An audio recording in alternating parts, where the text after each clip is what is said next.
Oh, we got stuff to talk about today, my friends. Finally. We finally reached that point, I think, where it's out of election stuff. That's decided. Obviously, a lot of issues to talk about as the administration gets going here. But finally, we can talk about how all of this, everything we've gone through, has affected regular, everyday American culture now. And boy, has it.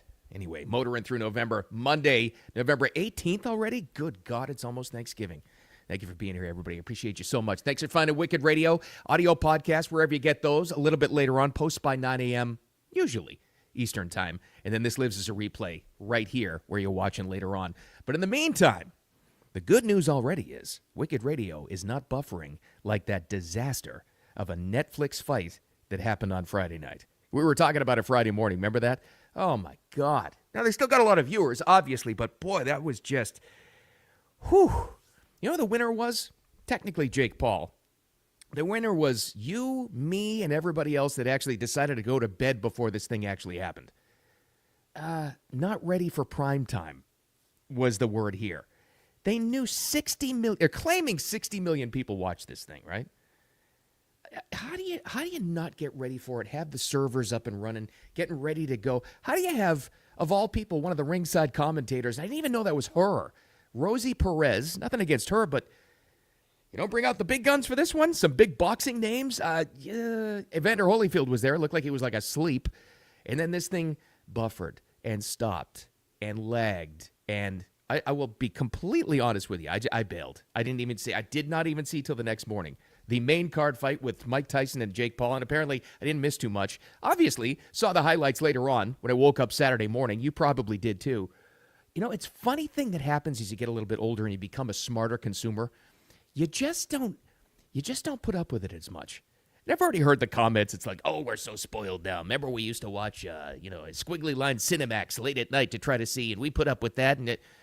Yeah, but we're smarter now. We're not spoiled. We're smarter now. We demand more. The technology is there, so we demand a better product, and there's nothing wrong with that. So, truth be told, I bailed. I didn't watch this entire thing because it was not good. I mean, it just, they weren't ready. And I thought this was a great chance for boxing to come back. It really was, to bring it back. Even though it's an exhibition fight, and yeah, it's kind of cartoonish, and Mike Tyson's like 1,000 years old, and Jake Paul's a YouTuber, whatever. This was a great chance for them.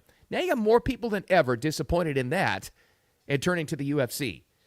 The biggest winner of all was the UFC, and Dana White said at a press conference after their main event matches at Madison Square Garden on Saturday, taking shots at boxing, and he was exactly right. But anyway, here was the final call of the fight, which happened on Netflix, which wasn't buffering, but you know. After 8 full rounds, we go to the judges' scorecards for the official decision, declaring your winner by unanimous decision. Me. Jake El Gallo Paul. That's fine. You know. Whatever. It was what it was. They all made a lot of money, and if you enjoyed it, that's great. That's, you didn't have to pay anything extra if you're already a Netflix subscriber. But I will tell you this, though. This is when you know that you've actually lost in popular culture. You know, at the top, I had to look this up because I saw it live when it was happening in the undercards before I bailed, and I said, I'm not watching this anymore. It's freezing up too much. The top trending words online leading up to the main card there that you just heard were these three: buffering, Netflix broken, and unwatchable. Yeah, that's not good. If you've got an audience expected of 60 million people, why don't you, get ready for it? Speaking of fights, and again, all this stuff matters. You may be saying, get to the news, Bill. This is the news. This is where you find out what's going on in society, when you find out what's going on in sports and entertainment. You really are. And what's going on in sports and entertainment? It was a return to Madison Square Garden for Trump and Team Trump. This was amazing yesterday. Did you see this? First of all, he gets into the arena with his crew by his side, and Dana White, who owns the UFC, or at least he's the president anyway. He's got investors. This is what the intro sounded like at Madison Square Garden for President Trump. And ladies and gentlemen, look who is now making his way to the world-famous octagon, flanked by UFC CEO Dana White, 45, soon to be 47, President-elect Donald Trump. I wish the people at home could hear the sound in this room. It's so loud in here. He realized it right away. Trump realized this probably, like 2 years ago now, where it's at now. You know, he's not at the boxing match. He's at the UFC event. That's where his, they used to call like this big voting block NASCAR dads.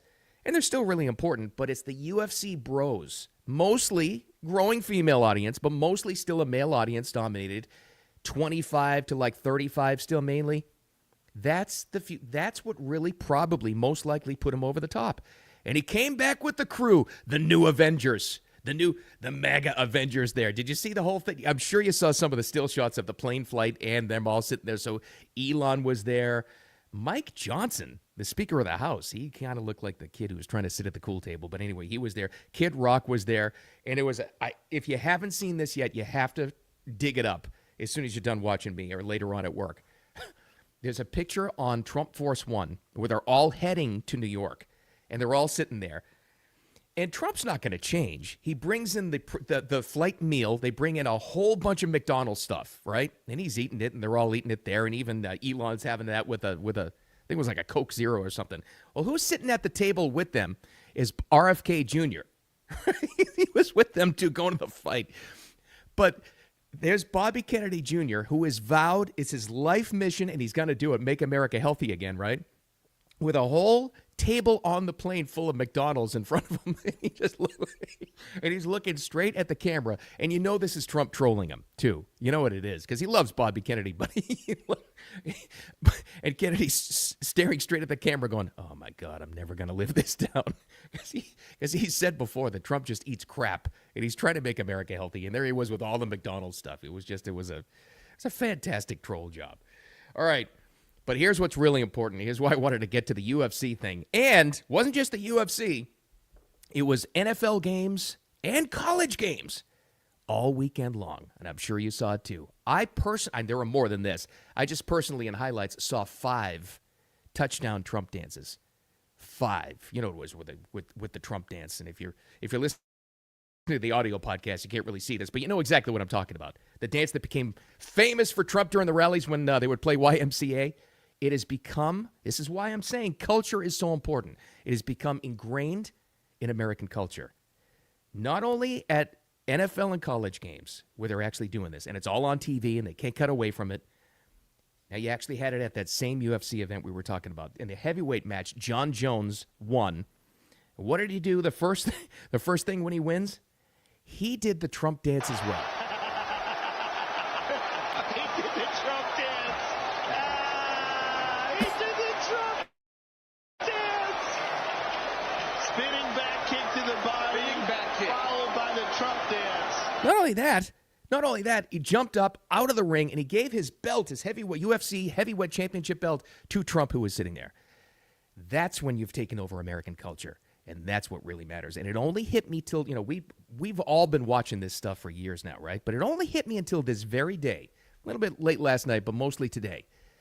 Why the Democrats are in such a meltdown mode. Why? Now, are they mad about losing the censorship industrial complex? Absolutely. Are they mad that they're not going to be able to create all these wars and, become warmongers and just make money off that way and all the money to Ukraine? Absolutely they are. Are they mad that they lost both houses of Congress? Of course they are. But you know why they're really mad?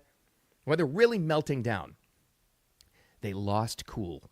It finally happened. This is why we're talking about culture so much today. They lost what's considered cool. If you have athletes at UFC matches and at college football games and the NFL, not even afraid of it, but doing the Trump dance for their celebrations when something cool happens as a victory dance, you have won the culture.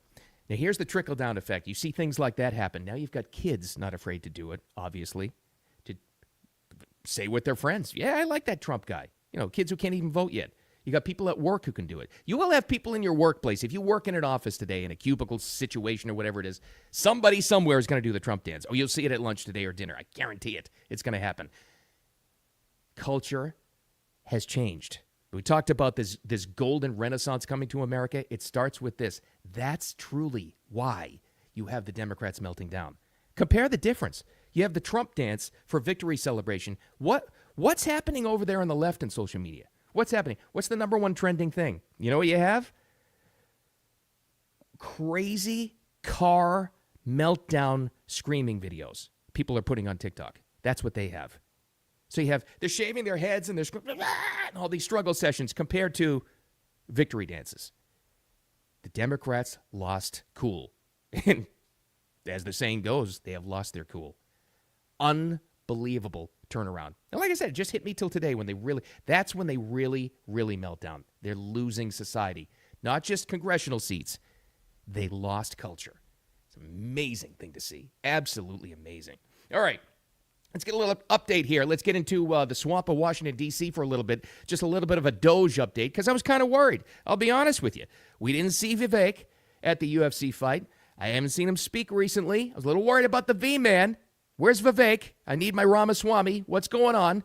He and Elon working on DOGE, the Department of Government Efficiency. What's up with that? Well, thankfully, got a little update on Sunday morning, Maria Bartiromo's show, as Vivek appeared on that, and he talked about government efficiency. You want to talk about efficiency?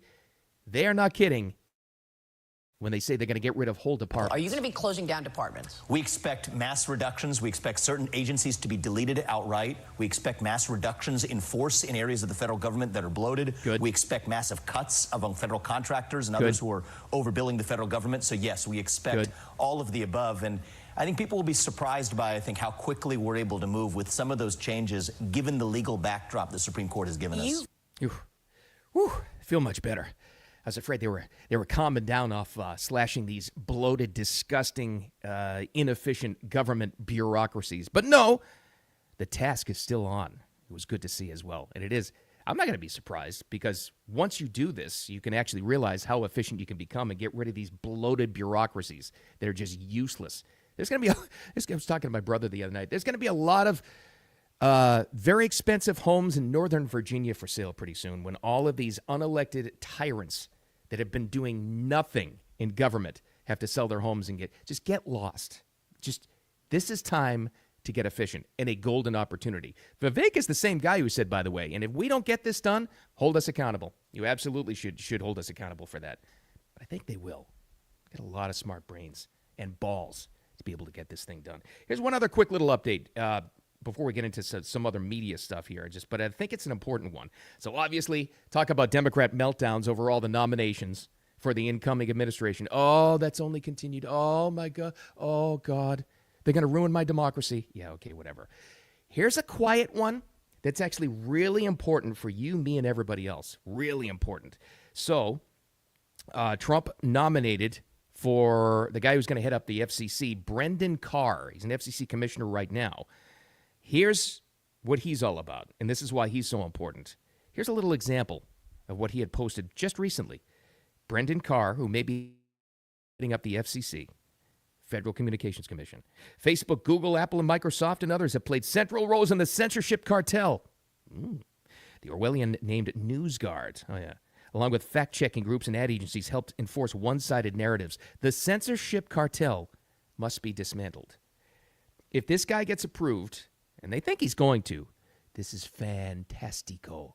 This is great news for all of us.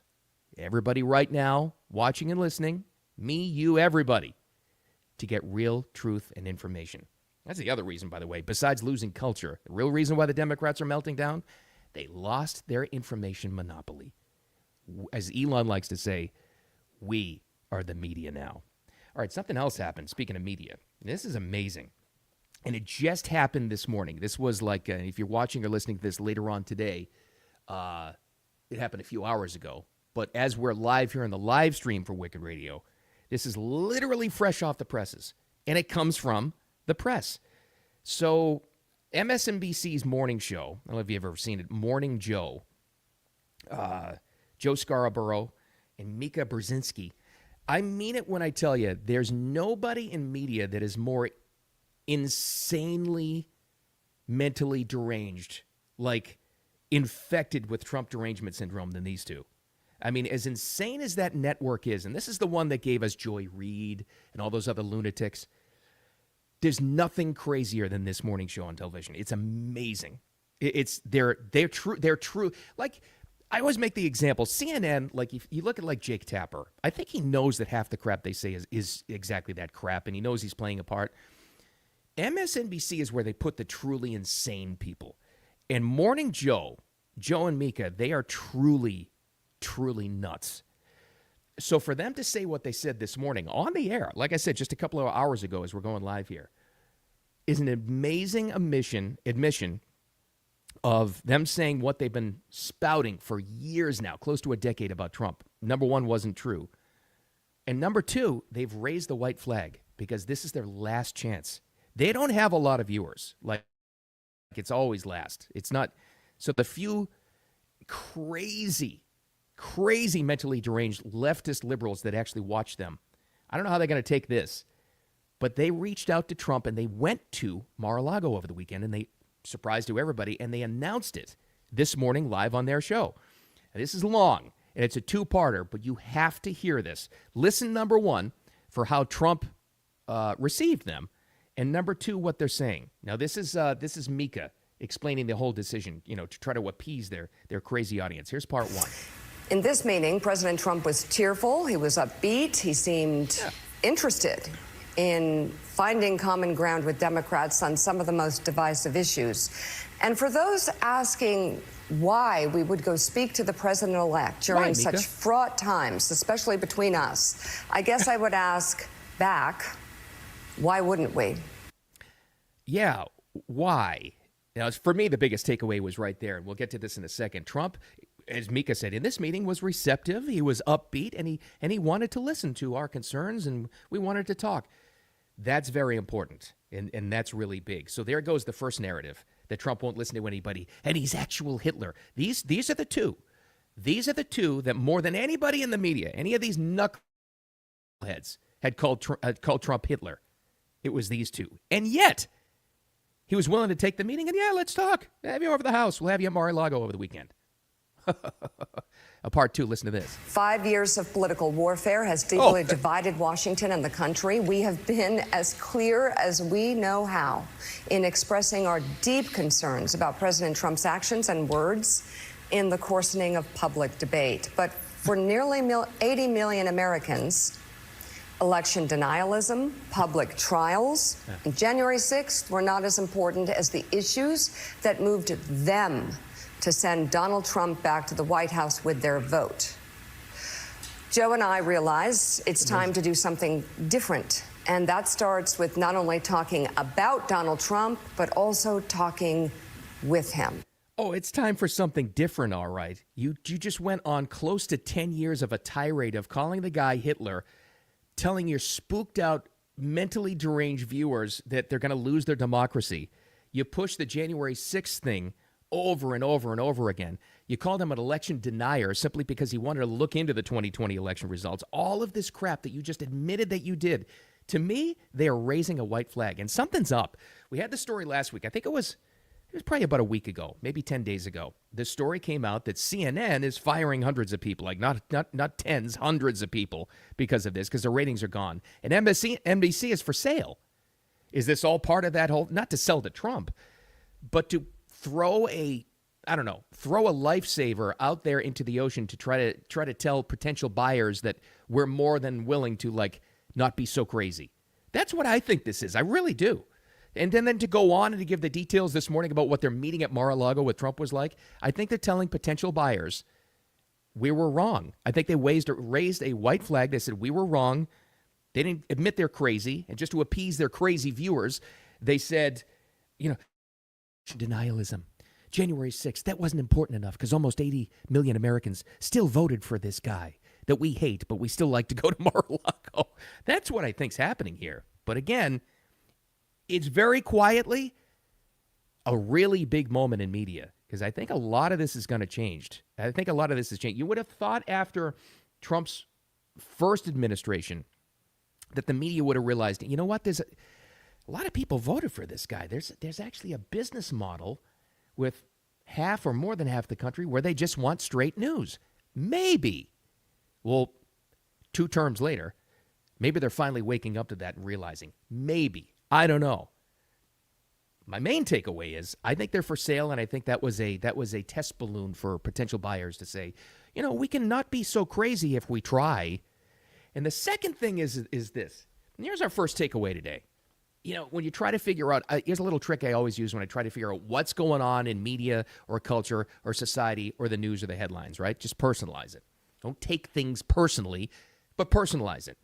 So in this example, it's a pretty good example because they actually are a couple. Mika and Joe are actually married, okay? So this example works.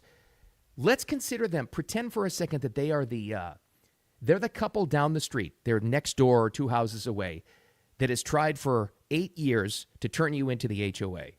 And they've been awful to you and have started rumors about you. It's a good example so far, right? But it didn't work. And you won the lawsuit or you won the hearing with the HOA. Nobody likes them. They're completely isolated, but they still have to live in the neighborhood and they still have to deal with you. So they come over and they bring a pie to make amends. Now, what's your response? And in this case, we would be like Trump. What's your response to them for them trying to offer the peace pipe or peace pie? Do you accept it? Do you make nice? Yeah, of course you do. Well, if you can, right? It's the best possible move. Because Trump knows he's got all the leverage. And number 2, they had to say it on the air. He's the nice guy, upbeat, willing to listen and to talk. Right? So what's the takeaway? When someone's even awful to you, even go so far as to call you actual Hitler and say he's going to steal your democracy. If they realize they lost and they try to make sense, do you make nice with them? Sure. Doesn't mean you have to trust them, but you still make nice with them because you can always tell yourself you're the bigger and better person. And that's our main takeaway. Like always, our second takeaway is don't take any crap from anybody either. Doesn't mean you have to. Thanks for finding me. I appreciate you as always. All right, already a busy week. Tomorrow's going to be interesting. Very interesting. I think Trump has a press conference today, I believe, about mass deportations and some of the nuts and bolts of that. So I can imagine how that's going to be received. But we'll talk about it as well as anything else happening in these American United States of ours. We'll talk about it. Thanks for finding the audio podcast, too, wherever you get those. That'll be posted very soon. And this lives as a replay later on wherever you're watching right now. So appreciate your time, as always. I hope it was an awesome weekend. I hope you're still not trying to buffer Netflix and get that fight underway because Jake Paul won. All right. Have a great one. Thanks for hanging out with me. Have a wicked awesome day. We'll talk to you tomorrow.